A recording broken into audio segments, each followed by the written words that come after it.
Assalamualaikum warahmatullahi wabarakatuh. Hai Bapak Ibu yang saya hormati. Apakah Bapak Ibu tahu kalau sakit adalah berkah dan sakit adalah cara Allah mengampuni dosa-dosa kita di masa lalu? Sepertinya pernah dengar ya, tapi mengapa nggak kepikiran? Ya, karena secara tidak sadar Bapak Ibu sudah mulai jauh dari Allah.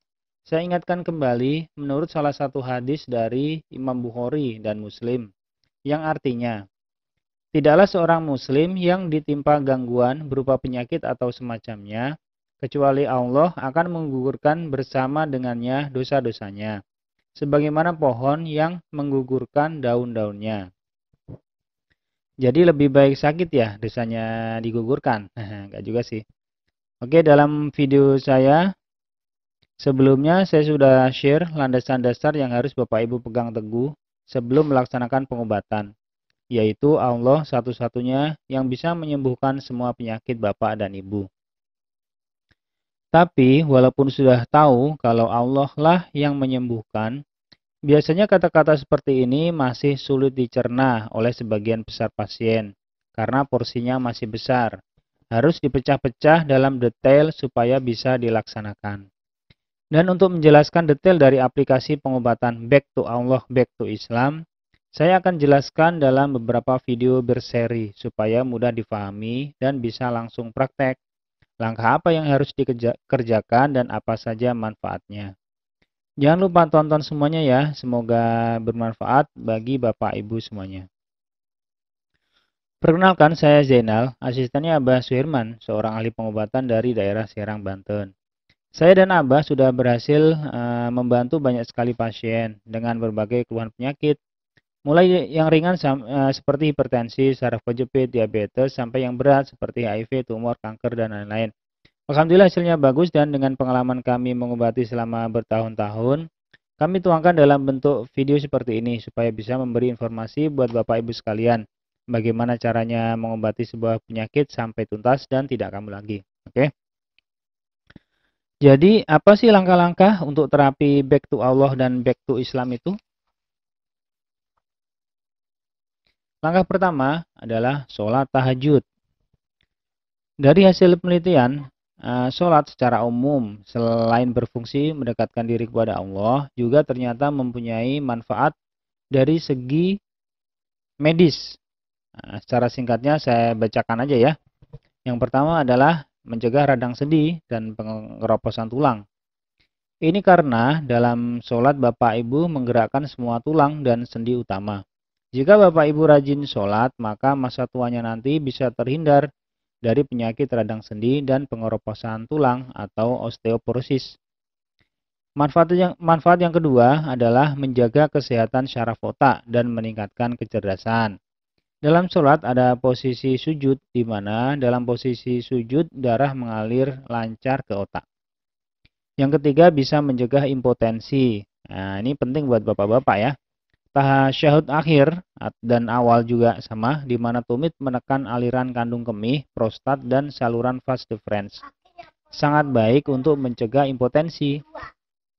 Yang keempat bisa mencegah mata minus, mata plus, dan juga mata silinder. Salah satu cara untuk khusyuk dalam sholat adalah menjatuhkan pandangan pada satu titik, yaitu posisi sujud. Ketika arah pandangan mata fokus pada satu titik, dimulai dari berdiri sampai sujud dan kemudian berdiri kembali, maka mata dan otot mata akan mengalami proses akomodasi dan relaksasi berulang-ulang.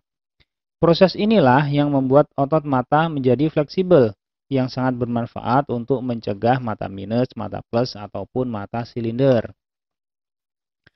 Ini baru sebagian saja, lainnya masih banyak sekali manfaatnya. Ini saya kutip dari bukunya Dr. Agus Rahmadi, yaitu yang berjudul Kitab Pengobatan Nabi. Kalau Bapak Ibu mau tahu yang lebih lengkap, bisa beli bukunya langsung. Ini dia penampakannya. Oke, lanjut ya ke sholat tahajud. Apa sih manfaatnya?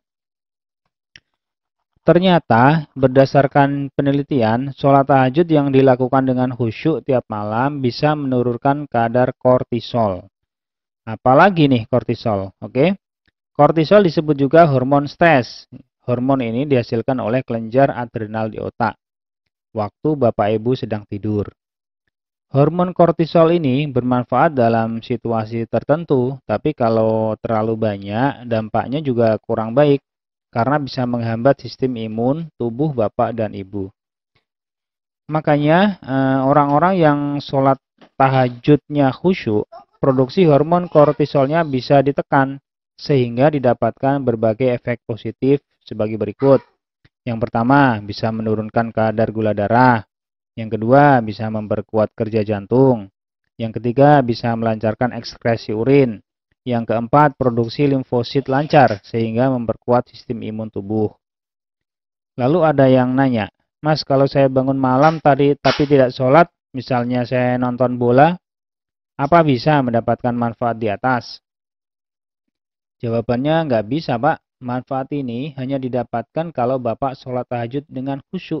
Artinya sujudnya lama, situasi jiwanya tenang, dan lain-lain. Pasti Bapak Ibu akan berkata lagi nih, iya Mas, saya juga pengen sih sholat tahajud, tapi susah bangunnya. Seringnya bablas sampai subuh. Gimana ya? Ya, belum bisa bangun karena memang belum biasa. Segala sesuatu yang baik itu harus dipaksakan. Bapak Ibu harus buat jadwal malam sebelumnya. Niatkan untuk bangun jam 3 pagi misalnya. Dan siapkan tubuh Bapak Ibu sebelum tidur. Caranya, yang pertama tidak makan terlalu kenyang dan tidak tidur terlalu malam. Kalau perlu pasang alarm. Insya Allah akan bangun pas jam 3 pagi. Jadi kalau Bapak Ibu ingin penyakitnya cepat sembuh, jangan malas untuk sholat tahajud. Kalau malas, ingat saja manfaatnya. Apa saja yang akan Bapak Ibu dapatkan. Secara agama kan menurut Ustadz juga banyak manfaatnya. Misalnya akan dikasih jalan keluar yang tidak disangka-sangka, akan dilindungi, diberi kemudahan dalam urusan, dan lain-lain. Masya Allah, banyak sekali manfaatnya dari sholat tahajud ini. Juga yang barusan saya uraikan, yaitu masalah manfaat sholat tahajud dari segi medis. Oke, jadi nanti malam jangan lupa dijadwalkan untuk sholat tahajud ya.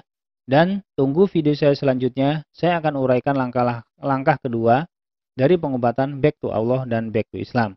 Untuk konsultasi penyakit, Bapak Ibu bisa menghubungi saya lewat WA atau telepon ke nomor 0852 1158 8535. Semoga bermanfaat. Wassalamualaikum warahmatullahi wabarakatuh.